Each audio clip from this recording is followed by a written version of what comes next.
Hello বন্ধুরা, আমাদের চ্যানেলে আপনাদের স্বাগতম।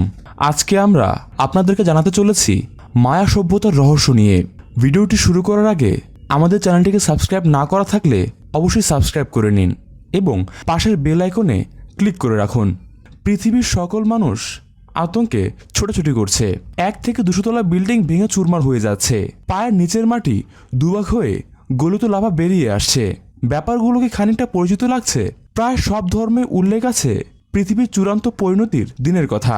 ইসলাম ধর্মে যাকে কিয়ামত বলে জানেন, ধর্মগ্রন্থের হিসাবে এই শেষ দিনে সমস্ত পৃথিবী এভাবেই ধ্বংস হয়ে যাবে। তবে কাছাকাছি ঘটনা নিয়ে 2009 সালে মুক্তি পাওয়া 2012 সিনেমার নাম নিশ্চয়ই কারো অজানা নয়। কিন্তু কজন জানেন যে এই সিনেমার সঙ্গে জড়িয়ে আছে রহস্যময় মায়াজাতের এক ভবিষ্যৎবাণী? মায়া সভ্যতা কথাটা শুনলেই কেমন একটা রহস্যের কুয়াশা ঘেরা শিশিরের অনুভূতি হয়, তাই না? এই মায়াজাতে আসলে কারা? তাদের পরিচয় কি? কোথায় থাকে তারা? এখনো কি আছে? তারা কি আধুনিক আর উন্নত, নাকি অসভ্য বর্বর? চলুন জেনে নেওয়া যাক মায়ানদের পরিচয়। মায়ান সভ্যতার আবিষ্কার খ্রিস্টপূর্ব 2000 সালের কথা, অর্থাৎ আজ থেকে প্রায় 4000 বছর আগের কথা আর কি। এই সময়কার অদ্ভুত কিছু পাণ্ডুলিপি আর ফলক আবিষ্কৃত হলো আধুনিক পৃথিবীতে, আর চারদিকে হইচই পড়ে গেল। কোনো অক্ষর বর্ণের বালাই নেই, কেবল কিছু ছোট ছোট ছবি পাশাপাশি এঁকে যেন কিছু একটা লেখার চেষ্টা। আস্তে আস্তে নৃতত্ত্ববিদের গবেষণায় পৃথিবীর এক অন্যতম প্রাচীন সভ্যতার ইতিহাস আলোর মুখ দেখতে পেল, যা এই মায়ান সভ্যতা। শুনলে অবাক বনে যেতে হয়। এমন সব ইতিহাস মায়ানদের। 4000 বছর আগে যখন পৃথিবীর অনেক প্রান্তে মানুষ সভ্য হতে শেখেনি, স্থায়ী কোনো আবাস গড়তে জানেনি, সে সময় মায়ানরা কি করে 25 থেকে 30 তলার সমান উঁচু স্থাপনা তৈরি করেছিল। জ্যোতির্বিদ্যা আর ভাষা নিয়ে রেখেছিল অগাধ জ্ঞান। কেমন করে তারা সবার চাইতে উন্নত হয়ে গিয়েছিল? মায়ান জাতির খোঁজে। মেসো আমেরিকা বা বর্তমান মধ্য আমেরিকার সবচেয়ে পরাক্রমশালী প্রাচীনতম জাতি ছিল মায়ানরা। অন্যান্যদের মতো মায়া জনবসতি খণ্ড বিখণ্ড হয়ে ছড়িয়েছিল না। তাদের লোকালয় মোটামুটি ভৌগোলিক একটি নির্দিষ্ট সীমারেখার মাঝে ছিল। তার প্রধানত হন্ডুরাস, গুয়াতেমালা, এল সালভেদরের উত্তরাংশ, কেন্দ্রীয় মেক্সিকোর তাবাস্কো আর চিয়াপাস সহ আরও প্রায় 1000 কিলোমিটার এলাকা জুড়ে বসতি স্থাপন করেছিল। একই সঙ্গে থাকার কারণেই হয়তো অন্য অনেক শক্তিশালী জাতি মায়ানদের লোকালয় আক্রমণ করে খুব একটা সুবিধা করতে পারত না। মায়ান ভাষার একটা রূপ পাওয়া গেছে যার বয়স 4000 বছর। তার মানে আসলে মায়ারা এসব এলাকায় কিন্তু বসবাস করে আসছিল আরও অনেক আগে থেকেই। এর আগে তারা কিভাবে জীবনযাপন করত তা আসলে খুব বেশি স্পষ্ট না, তবে ধারণা করা হয় মায়ানরা শুরুর দিকে যাযাবর ছিল। একেবারে আদিম মানুষের মতো খাবার আর আশ্রয়ের খোঁজে তারা এক জায়গা থেকে অন্য জায়গায় ঘুরে বেড়াতো। এক সময় হয়তোবা তারা বাসস্থানের উপযোগী হিসেবে যে জায়গাটা বেছে নেয় এবং সেখানে শুরু করে পশুপালন। ধীরে ধীরে তারা গড়ে তোলে স্থায়ী আবাস আর ত্যাগ করে যাযাবরের জীবনযাপন। মায়ান ভাষা। মায়ানদের তৈরি পাণ্ডুলিপি থেকে জানা গেছে ভাবের আদান প্রদানের জন্য তারা একটি ভাষার ব্যবহার অবশ্যই করত। সেই ভাষার লিখিত রূপটি বেশ মজার। কোনো বর্ণমালা তাদের ছিল না, লেখার জন্য ব্যবহার করত ছবি বা চিহ্ন। এক হিসেবে বলা যায় খানিকটা হায়ারোগ্লিফিক লেখা। প্রায় 800-এরও বেশি ছবি তারা ব্যবহার করেছিল তাদের লেখায়। এসব লেখা থেকে তাদের সভ্যতা সংস্কৃতি সম্পর্কে বেশ ধারণা পাওয়া যায়।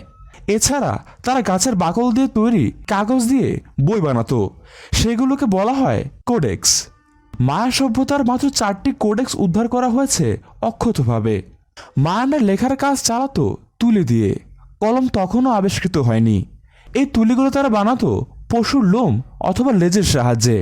মায়ানদের ধর্মবিশ্বাস।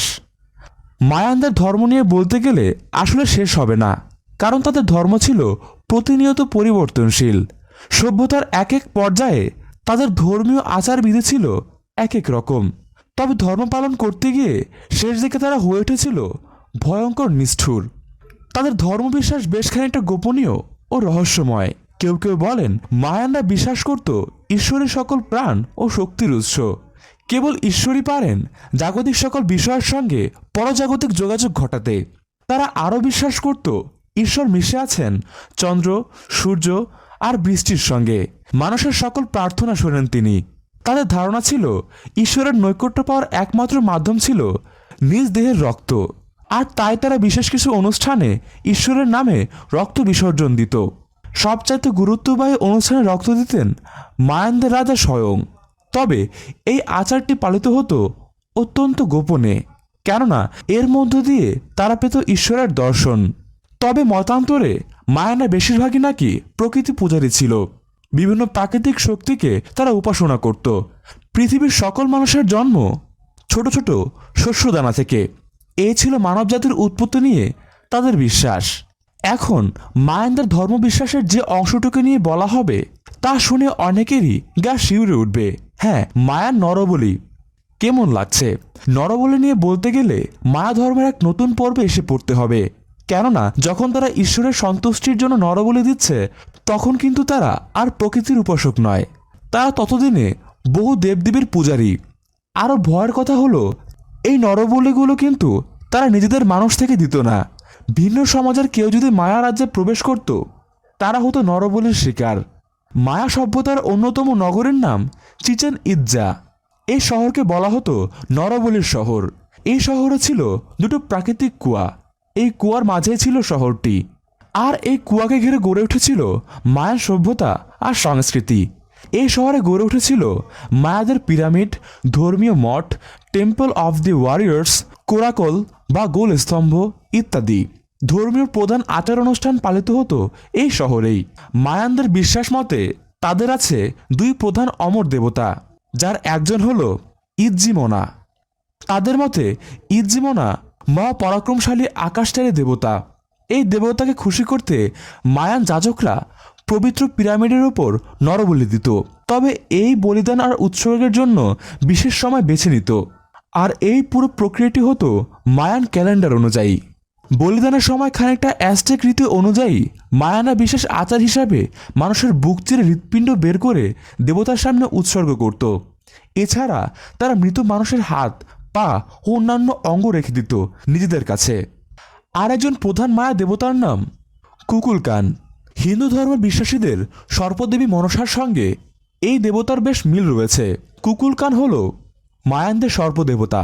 তার বাবা হলেন সর্পদের রাজা। কুকুলওয়ান মূলত ডানাওয়ালা এক সরীসৃপ, যাকে মায়ানরা শ্রদ্ধাভরে পূজা করত।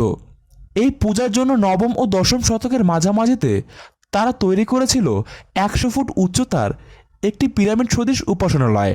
চারদিকে 91টি করে সিঁড়ির ধাপ, আর একেবারে উপরে ওঠার জন্য একটি ধাপ। সব মিলিয়ে 365টি ধাপ ছিল এই উপাসনালয়ে। কুকুলকানের উপাসনা ছিল মায়ান রাষ্ট্রধর্ম। রাজনৈতিক ও কিছুটা বাণিজ্যিক উদ্দেশ্যে কুকুলকে কেন্দ্র করে একত্রিত হয়েছিল মায়ারা। এতে করে তাদের সমাজ ব্যবস্থা ভারসাম্য পেয়েছিল অনেকটাই। কুকুরকানের এই পিরামিড তারা তৈরি করেছিল এক বিশেষ পদ্ধতিতে। সূর্য যখন বিষুবরেখা অতিক্রম করে, অর্থাৎ যখন পৃথিবীতে দিন আর রাতের দৈর্ঘ্য সমান হয়, তখন সূর্যের আলো পিরামিডের উপর পড়লে এমনভাবে ছায়ার সৃষ্টি হয় যে দেখে মনে হয় পিরামিড বেয়ে একটি সরীসৃপ নেমে আসছে।